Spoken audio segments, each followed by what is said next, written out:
अगर पीछे नहीं हटा हिजबुल्लाह तो लेबनान में कब्जा करेगा इजराइल।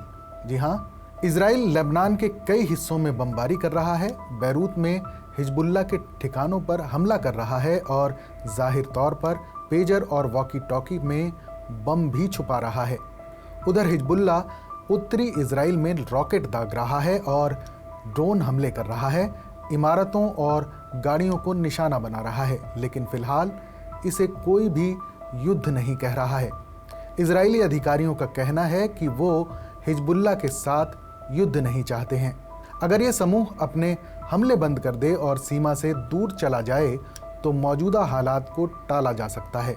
हिजबुल्लाह ने कहा कि वो युद्ध नहीं चाहता है, लेकिन इसके लिए तैयार भी है और वो इजराइल पर हमले जारी रखेगा जो उसने सहयोगी हमास के 7 अक्टूबर के हमले के बाद शुरू किए थे, जब तक कि गाजा में युद्ध विराम नहीं हो जाता।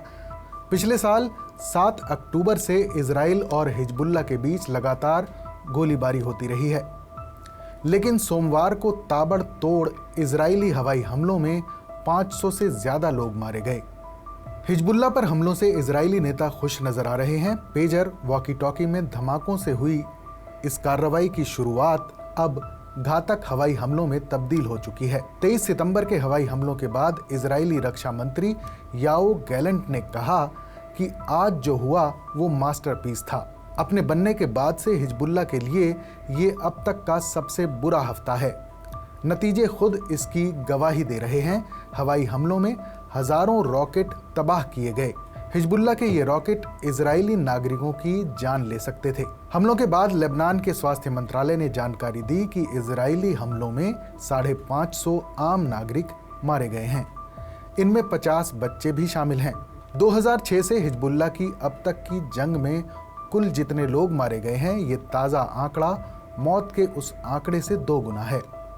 इजराइल का मानना है कि अपने मंसूबों को पूरा करने के लिए वो भीषण हमलों के जरिए खौफ पैदा करके हिजबुल्लाह और उनके ईरानी सहयोगियों को मजबूर कर सकता है। फिलहाल इजरायली नेताओं और जनरलों को इस वक्त जीत की ज़रूरत है। गजा में 1 साल से चल रहा युद्ध इजराइल के लिए एक दलदल की तरह हो गया है। हमास के लड़ाके कभी भी सुरंगों से निकल आते हैं और इजरायली सैनिकों को नुकसान पहुंचाते हैं। इजरायली बंधक हमास के कब्जे में अब भी हैं। दरअसल इजरायलियों ने हमास को कभी बड़ा खतरा नहीं माना था और इसके भयानक अंजाम भी हुए, लेकिन पिछले साल हमास ने इजराइल पर बड़ा हमला करके सबको चौंका दिया था। मगर लेबनान और गाजा में काफ़ी फ़र्क है। इजरायली डिफेंस फोर्स यानी IDF और खुफिया एजेंसी मोसाद 2006 में हुए युद्ध के बाद से ही हिजबुल्लाह के खिलाफ जंग छेड़ने की तैयारी कर रहे थे। इजराइल के प्रधानमंत्री बेंजामिन नेतन्याहू का मानना है कि मौजूदा हमले के जरिए हिजबुल्लाह के हाथ से सत्ता या ताकत खींचने के मकसद को हासिल किया जा सकेगा। नेतन्याहू चाहते हैं कि हिजबुल्लाह इजराइल में रॉकेट दागना बंद करे। इजरायली सेना का कहना है कि वो सरहद से हिजबुल्लाह को पीछे धकेलना चाहती है। सेना की कोशिश है कि इजराइल के लिए खतरा बने सैन्य ठिकानों को भी बर्बाद कर दिया जाए। इजराइल हिजबुल्लाह को भी ठीक उसी तरह कसूरवार ठहरा रहा है जैसे वो हमास को ठहराता आया है कि नागरिकों को मानवीय ढाल की तरह इस्तेमाल किया जा रहा है।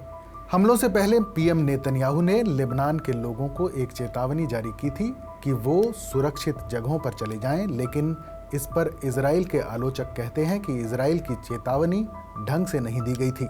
इतना वक्त भी नहीं मिला कि लोग अपने परिवारों को सुरक्षित निकाल सकें। युद्ध का कानून कहता है कि आम नागरिकों को नुकसान नहीं होना चाहिए। सेना का अंधाधुंध और अनुपातहीन इस्तेमाल नहीं किया जाना चाहिए। हिजबुल्लाह के कुछ हमलों में इजराइल के भी रिहायशी इलाके निशाना बने हैं, जिससे नागरिकों की रक्षा को लेकर बने कानून टूटे हैं। हिजबुल्लाह ने भी इजरायली सेना को निशाना बनाया है। इजराइल, अमेरिका और ब्रिटेन हिजबुल्लाह को आतंकी संगठन मानते हैं। हालांकि इजराइल दावा करता है कि उसकी सेना उसूलों वाली है जो नियमों का पालन करती है, मगर दुनिया के बड़े हिस्से ने गजा में इजरायली सेना की कार्रवाई की मुखालफत और निंदा की है।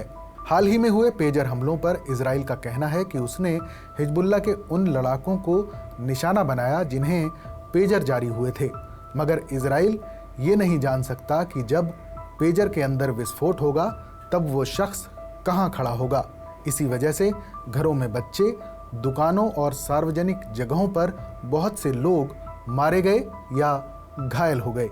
कई बड़े वकीलों का कहना है कि इससे साबित होता है कि नागरिकों और लड़ाकों के बीच कोई अंतर ना करते हुए इजराइल जानलेवा ताकतों का इस्तेमाल कर रहा था।